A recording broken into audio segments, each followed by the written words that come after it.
first started doing this business, did you get nervous? I did. Yeah. I did So why did you get because nervous? I am a shy person, and then I had to overcome the fear of rejection. Mm, Like, is they really gonna like my product? Is they gonna believe in what I'm doing? Is they gonna actually like intake the core behind what I'm trying to bring? A conch salad in a more natural way.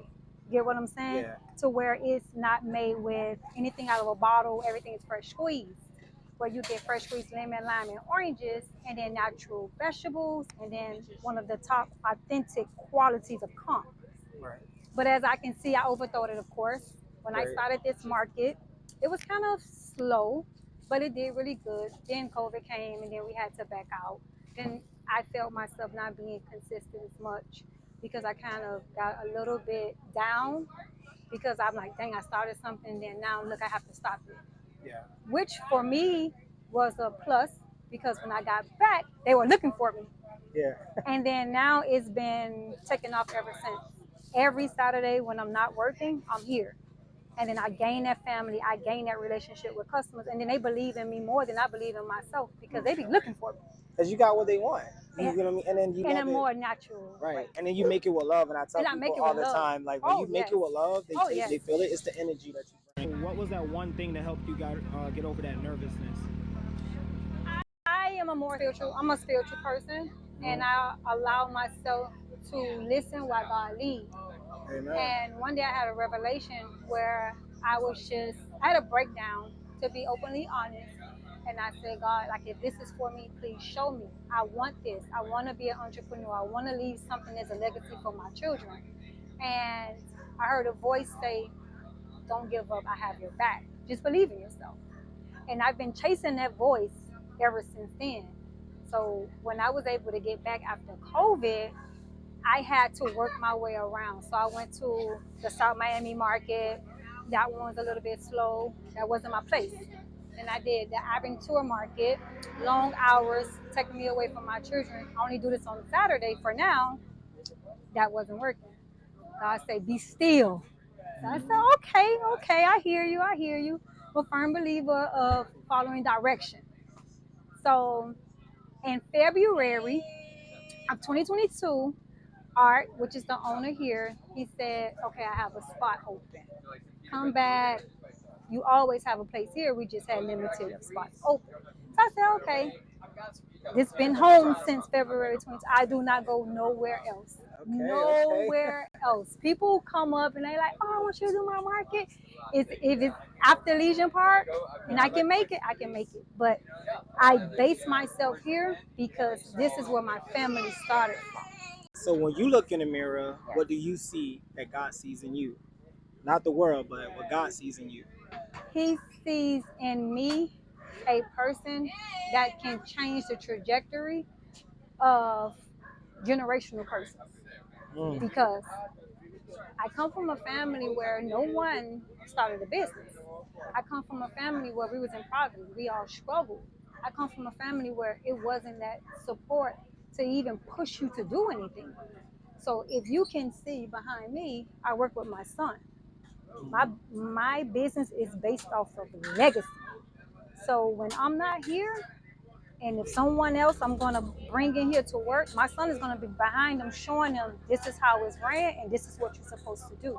This is all for them because as we grow, they grow, and as I step away, they're gonna be running, and I will speak into existing $1 million businesses that we started when he was at the age of 14. Now he's 16. He gets up like he's going to work. I don't even have to wake him up because he see the passion that his mom put into it.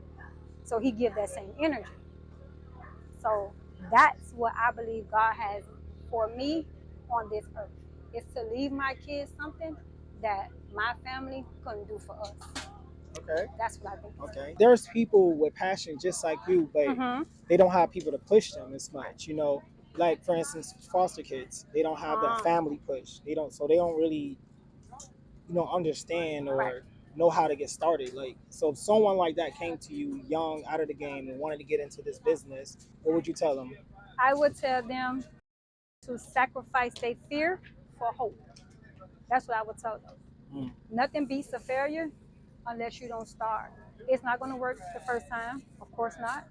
You're going to get knocked down plenty of times, but you only fail when you don't keep going. So you would never reach the level of your I want to say your potential unless you try different things. For me, fear was a sacrifice. I had to let go of fear in order to reach my highest potential of myself, just believing in what I can do. So I would tell them whatever it is, just do it. If it don't work, fine. Try something else. At least you know you gave it your all and you didn't have those doubts of, oh, what if I would have did it? Or then you see somebody else trying to do something that you had the vision for. Then you beat yourself up. So Yeah, that's true. it's no one's fault but yours if you don't start. You can't make, even like with kids in foster care, it's unfortunate, but they have the ability to change the circumstances or the outcome.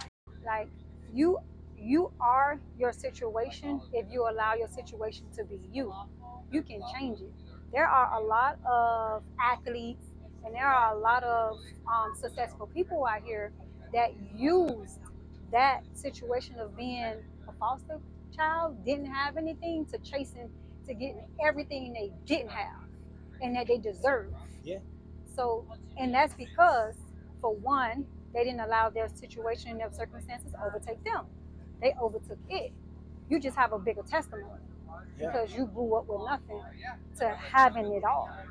But God only wants you to take a step, and take another step. He got your back as long as you believe. Yeah. Faith is Keep everything. going. Yeah. Faith is everything. Amen, And you yeah. have to have it because at a it's funny because you'll be like, God, why you did this? Why you put me in this situation? It, I can't do it. I ain't made no money today. I didn't do that. You're like, listen, be quiet, be still. I got you. And and sometimes too, I want to say you have to be able to listen, but not just listening, but you gotta listen and receive, and have